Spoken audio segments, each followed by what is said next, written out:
One afternoon, in the Cascade Mountains of Oregon, a seasoned sheriff's deputy named Jeff Boiler decided to take a simple hike. He had done it countless times before, but on that day, something was waiting for him in the trees. Something tall, something impossibly fast, something that watched him without ever making a sound. And by the time he realized it was following him, it was already too late to turn back. Jeff was the kind of man who didn't scare easily. He was in his 40s, carried himself with quiet confidence, and had spent most of his adult life around real danger. Before working in law enforcement, he served as a Marine. After leaving the military, he traded deployments overseas for long patrol routes through the Cascade Mountains. Jeff didn't just know the wilderness, he respected it, and in many ways, it felt like home. Most people avoided the deep woods in that part of Oregon. The forest was too dense, the terrain too unforgiving, and the trails too easy to lose if you didn't know what you were doing. But Jeff moved through those woods with ease. He understood the land, how it shifted with the seasons, and how quickly things could go wrong. So when his shift ended early one cool fall afternoon, he didn't hesitate. He grabbed his day pack, his compass, and his sidearm, then headed into the trees for a quiet hike. The air was crisp.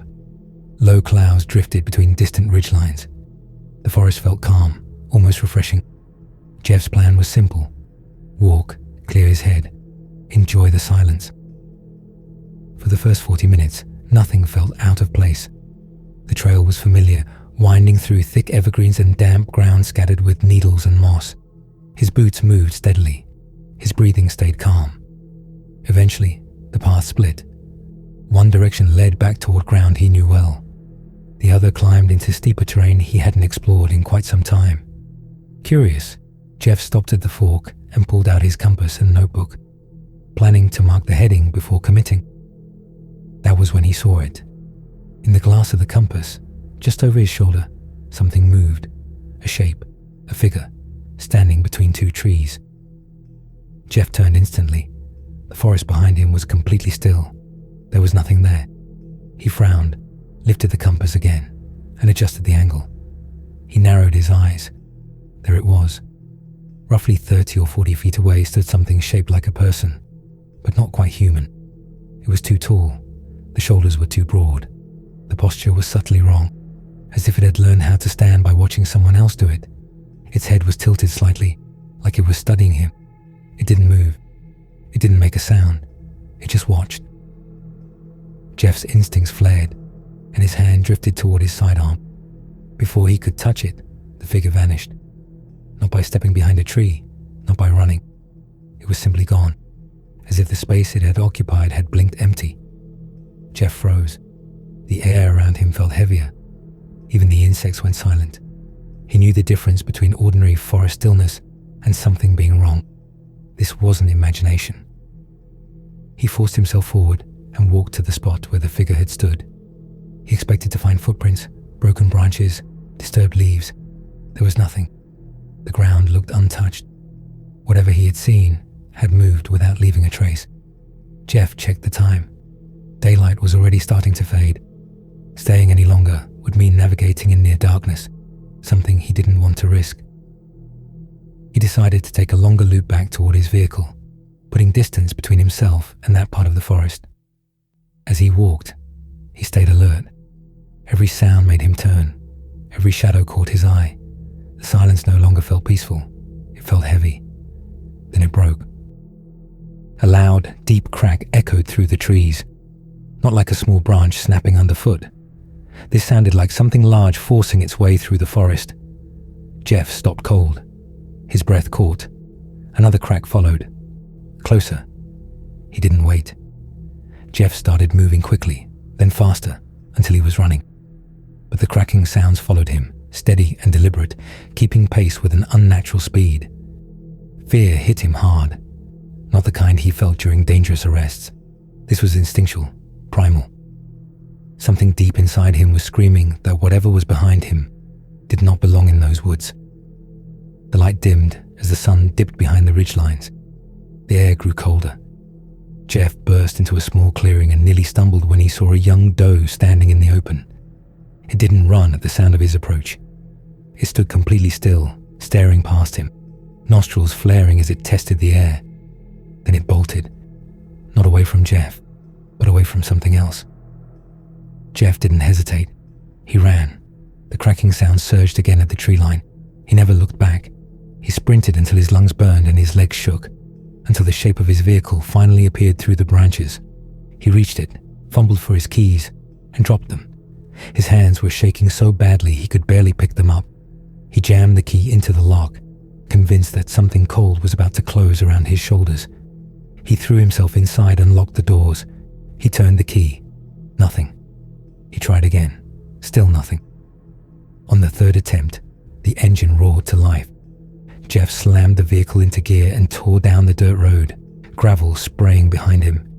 He didn't slow down for miles. When he finally reached the sheriff's station, his face was pale. He walked through the quiet building, went straight into the sheriff's office, shut the door, and said in a voice he barely recognized, "I need to talk." He told everything. The reflection, the figure, how it vanished, the sounds, the speed, the deer, the unmistakable feeling that something had been hunting him. When he finished, the sheriff didn't laugh. He didn't question him. He opened the desk drawer, pulled out a thick folder, and slid it across the desk. Inside were years of unofficial reports. Hikers, campers, hunters, loggers, even other officers, all describing the same thing.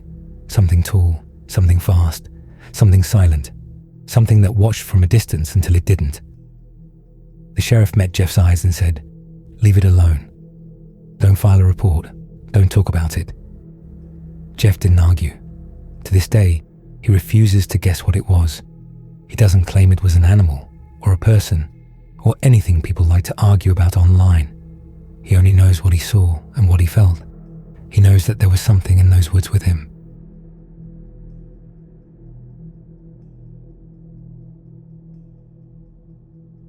One night after a Dodgers game, 4 friends sat in their cars near the stadium, engines idling, the excitement of the night still buzzing. No one was ready to go home yet. The city felt alive, and the night felt unfinished. Brian was the one who finally said it. They should go see the Hollywood sign, not from a distance, not from the road. He meant actually go up to it, touch it, stand beneath it, something they'd all grown up seeing, something that had always felt untouchable. Tina laughed at first. She was the youngest of the group, the one the others instinctively watched over. Alan hesitated. He was careful, the type who followed rules and read warning signs. Al stayed quiet, listening, weighing the risk. Brian kept pushing. It would be quick. No one would know. They'd be back before anything could happen. A few minutes later, they were driving west along Sunset Boulevard, the glow of the city slowly thinning as the hills rose ahead of them. They parked near a fenced-off trail. A large, no trespassing sign hung on the chain-link fence, impossible to miss. No one said a word about it. One by one, they climbed over and started up the hill. The path was steep and uneven. Dirt shifted beneath their shoes. As they climbed higher, the city lights faded behind them, replaced by darkness and the low hum of the wind. The farther they went, the quieter it became. Every sound felt sharper. Every step felt heavier. When they finally reached the sign, standing beneath the massive white letters, the tension broke. They laughed. They caught their breath. For a moment, it felt unreal, like they'd stepped into a place they were never meant to reach. They stood there longer than they should have. As midnight approached, they agreed it was time to leave and take Tina home. Brian led the way back down the narrow path. Halfway down, it happened. One wrong step sent Brian sliding. His foot lost traction, and suddenly he was gone, slipping down the hillside, rocks and brush cracking as he disappeared into the dark below. Tina screamed his name. Alan and Al rushed forward, shouting after him. They could hear him sliding, branches snapping as he went farther down the slope. Then the sound stopped. They called out again. Nothing. The seconds stretched. The silence pressed in. Just as panic began to take hold, movement came from below. Brian slowly crawled back up the hill, scraped, shaken, but alive. He didn't say much. He didn't have to. The fall had been enough. They turned back toward the trail, moving faster now, closer together. That's when Brian noticed someone ahead of them. A figure was coming up the path. At first, he assumed it was another hiker, but as she got closer, something felt wrong. She was a woman dressed in old-fashioned clothing, a long dress, heels, a thin veil covering her face. She was walking uphill without effort. Her footsteps made no sound. Brian tried to speak. His voice caught in his throat. The woman didn't respond. She didn't slow down. She just kept moving toward them, steady and calm, as if they weren't even there. As she lifted her face, they saw her clearly, and they ran. No one shouted. No one looked back. The only thought was distance. Get away. Tina stumbled, losing her footing. Alain turned just in time, grabbing her arm and pulling her upright. For a split second, he looked back down the trail. The woman was standing there watching.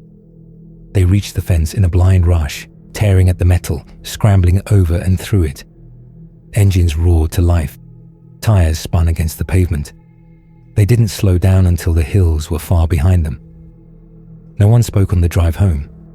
In the days that followed, they struggled to talk about it. When they did, the details came out uneven. The dress, the veil, the way she moved uphill as if gravity didn't apply. Someone mentioned a faint, sweet smell in the air near the trail.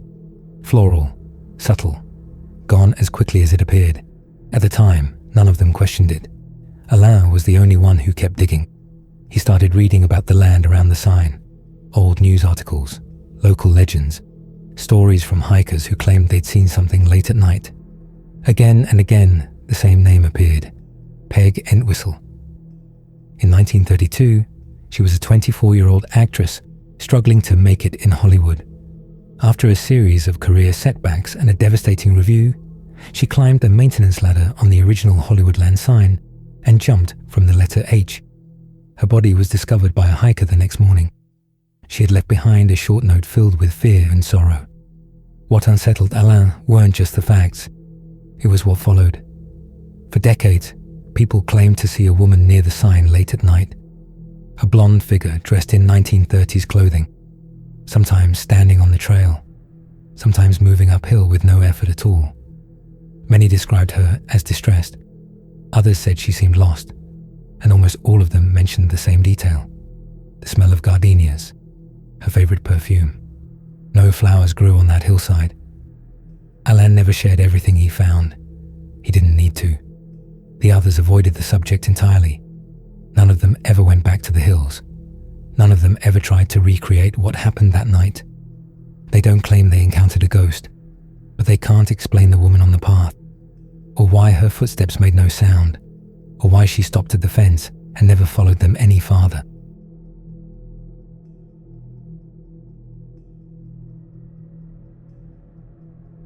In Hamilton County, Indiana, there is a property that is located at the edge of the woods, where manicured land gave way to dense trees and uneven ground. From the long gravel driveway, the house looked peaceful, the kind of place people moved to when they wanted distance from the noise of the city. That's what a man named Rob Graves wanted. He and his wife Vicky had been searching for a home with space, privacy, and room for their children to grow. When their realtor brought them to the estate known as Fox Hollow Farm, it felt almost too perfect.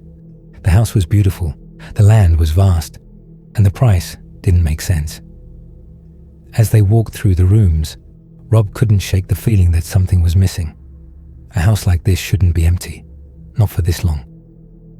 Eventually, the question surfaced. He asked the realtor if this was the home once owned by Herbert Baumeister. The realtor didn't deny it.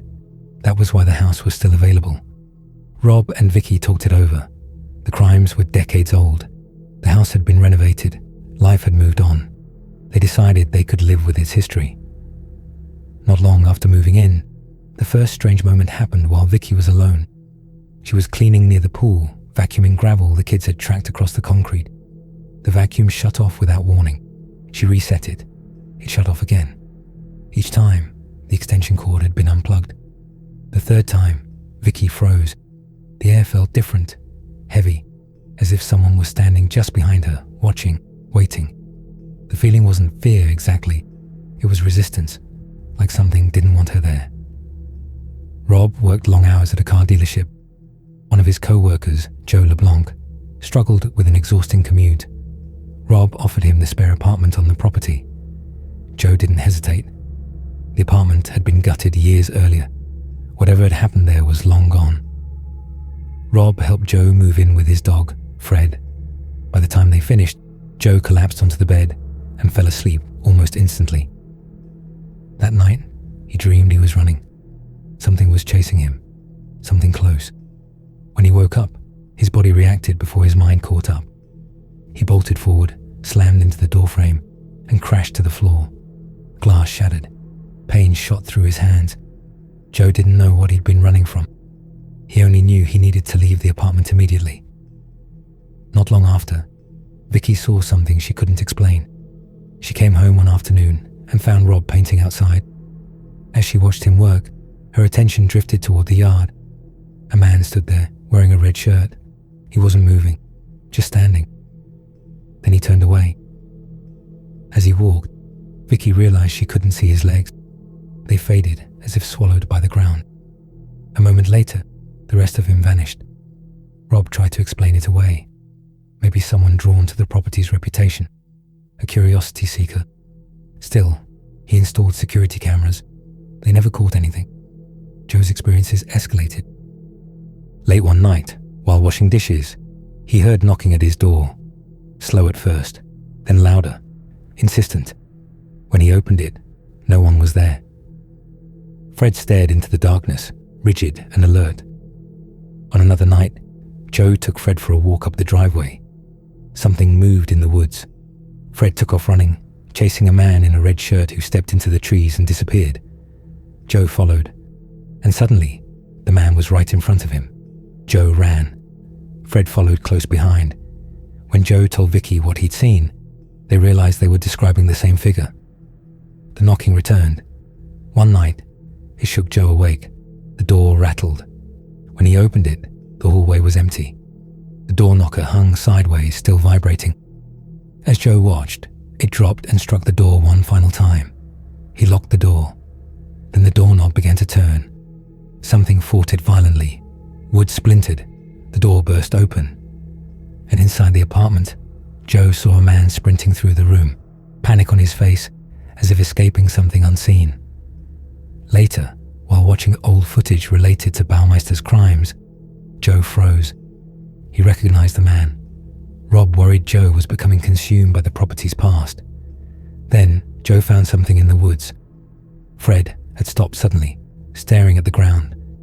Joe dug through the leaves and uncovered a bone. Human. He brought it to Rob and Vicky. Rob contacted investigators. The bone was collected. It remains unidentified. The disturbances continued.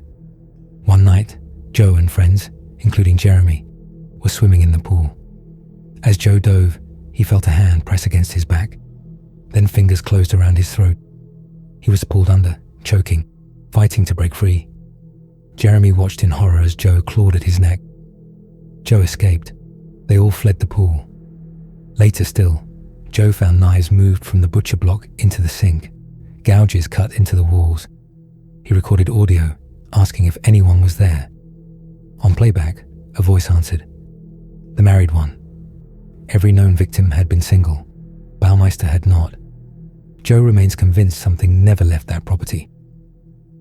The woods around the estate stand quiet now, the trees unmoving as night settles in. A narrow path disappears between them, leaves covering the ground where nothing should be buried.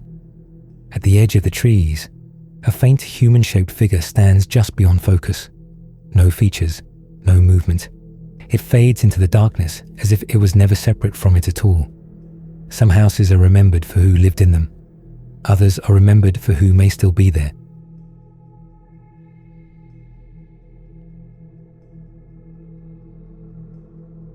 Alright guys, that will be it for today.